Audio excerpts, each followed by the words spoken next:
அரசியல் பரப்புரையில் பேசும் கருத்துக்கள் விசிக, மதிமுக, பாமகவை புண்படுத்தக்கூடாது என அறிவுரை.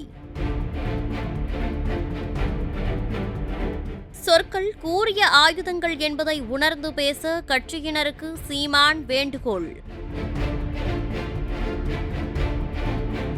மக்களவைத் தேர்தலில் இடம் ஒதுக்காத தமிழ் குடியினருக்கு 2026ஆம் ஆண்டு சட்டமன்ற தேர்தலில் ஒதுக்கப்படும் என்று அறிவிப்பு. மக்களவைத் தேர்தலை எதிர்கொள்ளும் உத்திகள் பற்றி நாம் தமிழர் கட்சியின் மாநில அளவிலான கலந்தாய்வு சென்னை அண்ணா நகரில் உள்ள தனியார் மண்டபத்தில் நடைபெற்றது. மாநிலம் முழுவதும் இருந்து வந்திருந்த நாம் தமிழர் கட்சி பேராதரவாளர்கள் முன்னிலையில் தலைமை ஒருங்கிணைப்பாளர் சீமான் உரையாற்றினார். அப்போது தமிழ் இனத்திற்கு எதிரிகளாகவும் துரோகிகளாகவும் இருந்தவர்களுக்கு தமிழ் தேசியத்தின் எழுச்சி ஆபத்துதான் என தெரிவித்தார். நம்மிடத்தில் பொருளாதார வலிமை இல்லை, ஊடக ஆதரவு இல்லை. நம்முடைய அரசியல் வளர்வது என்பது பல பேருக்கு ஆபத்தானது.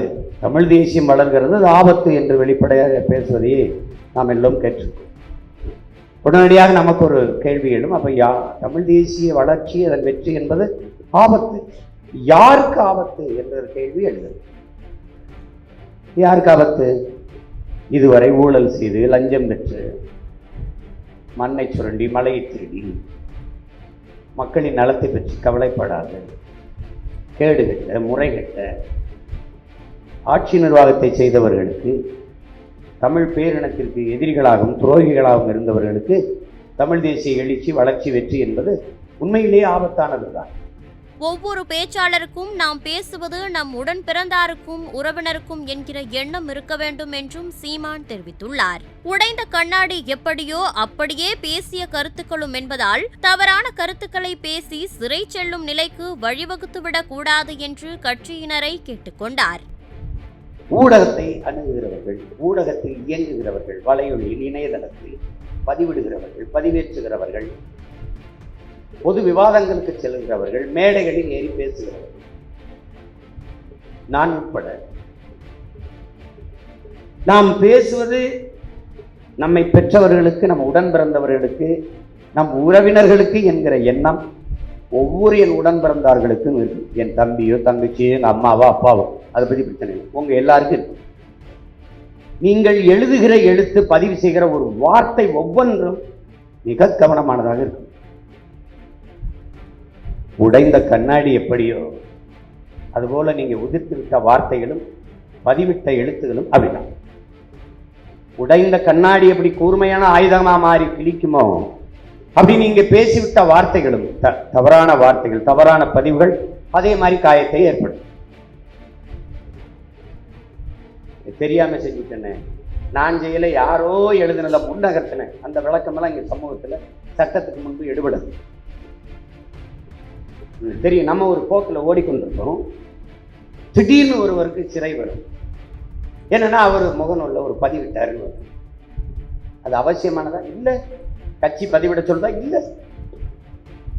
இல்லை. துப்பாக்கிகளை விட வலிமையானவை புத்தகங்கள் என்று லெனின் கூறியிருப்பதை மேற்கோள் காட்டி பேசிய சீமான், பேசும் பேச்சும் எழுதும் எழுத்தும் தமிழினத்தின் தலையெழுத்தை மாற்றும்படி இருக்க வேண்டும் என்று தெரிவித்தார். நம்மகிட்ட துவக்கு இல்லை. உடன் பிறந்தவர்களே, என் தலைவன் எனக்கு சொன்னது, பக்கத்தில் இப்படி வாங்க, இப்படி வாங்க.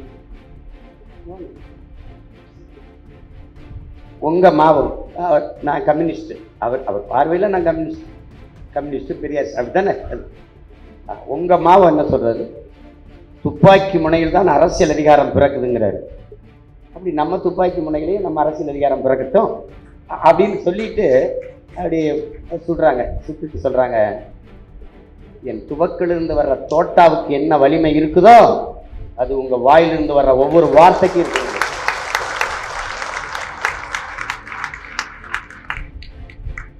இது என் தலைவன் மேல சத்தியமா ஆணையா என் தலைவன் சொன்னது. அதை என் தம்பிகளுக்கு நான் சொல்றேன். என் அண்ணன் அவன் தம்பிக்கு சொன்னதை அவன் தம்பி என் தம்பி தங்கைகளுக்கு நான் சொல்றேன்.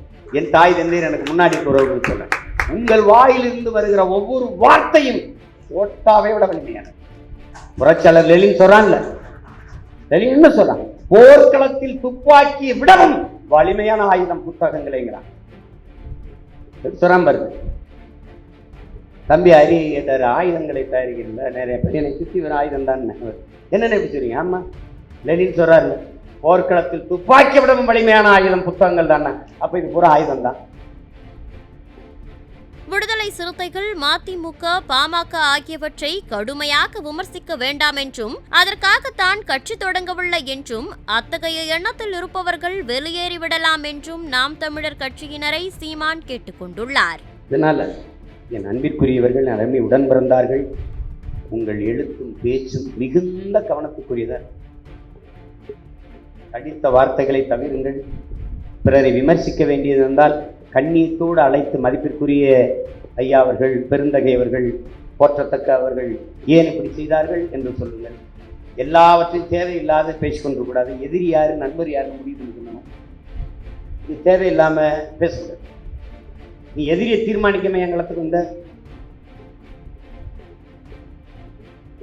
நீ புரிஞ்சுக்கணும். நீங்க மேடை ஏறி விடுதலை சிறுத்தைகளை பேசுறது, அண்ணன் திருமாவளவனை பேசுறது, அண்ணன் வைகோவை பேசுறது, பாட்டாளி மக்கள் கட்சியை பேசுறது, எழுதுறது, எங்க ஐயா மருத்துவரையோ ஐயா சின்னையா அன்புமணியை பேசுறதோ இதெல்லாம் கூட.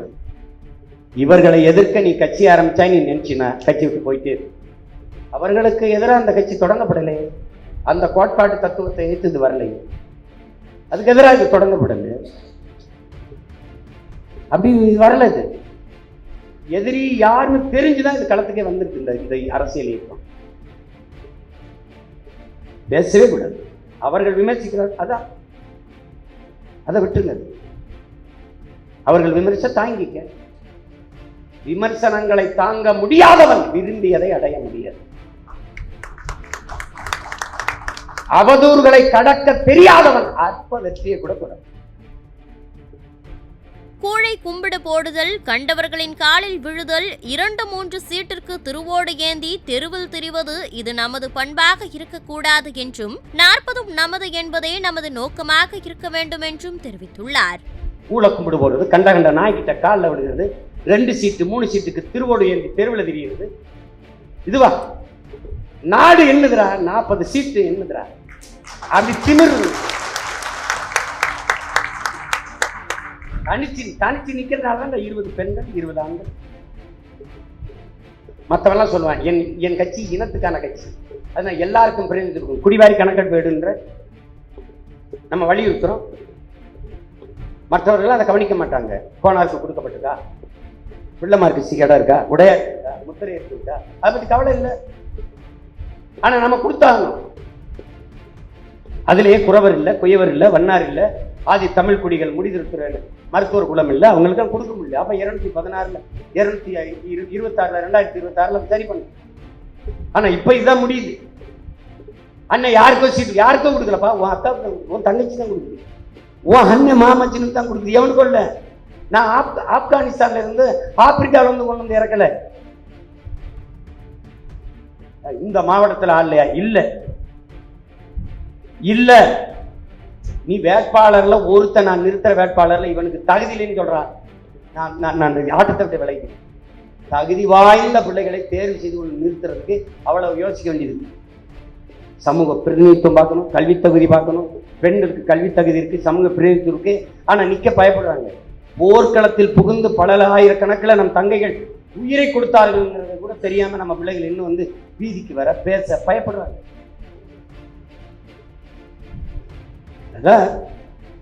அதனால யாரை அண்ணன் நிறுத்தினாலும் நான் வேலை செய்வேங்கிற முடிவுக்கு நீ வந்துடும்.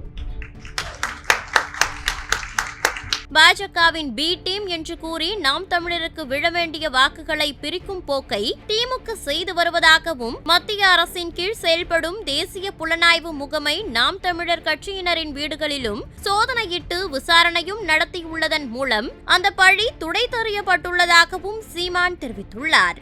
விவசாயி சின்னம் நாம் தமிழர் கட்சிக்குத்தான் கிடைக்கும் என்றும் அது பற்றி தான் கவலை கொள்ளவில்லை என்றும் சீமான் குறிப்பிட்டுள்ளார். எல்லா கூட்டங்களிலும் தனது கருத்துக்களை காட்டமாக பேசி அனல் தெறிக்கவிடும் சீமான் இந்த கூட்டத்தில் விசிக, மதிமுக, பாமக ஆகியவற்றிற்கு எதிராக எந்த விமர்சனமும் செய்து விடாதீர்கள் என கட்சியினரிடம் கண்டிப்பாகவே கூறியது அரசியல் நோக்கர்களுக்கு வியப்பை ஏற்படுத்தியுள்ளது. செய்திகளை உள்ளது உள்ளபடி தெரிந்து கொள்ள ரெஃப்ளெக்ட் நியூஸை சப்ஸ்கிரைப் பண்ணுங்க.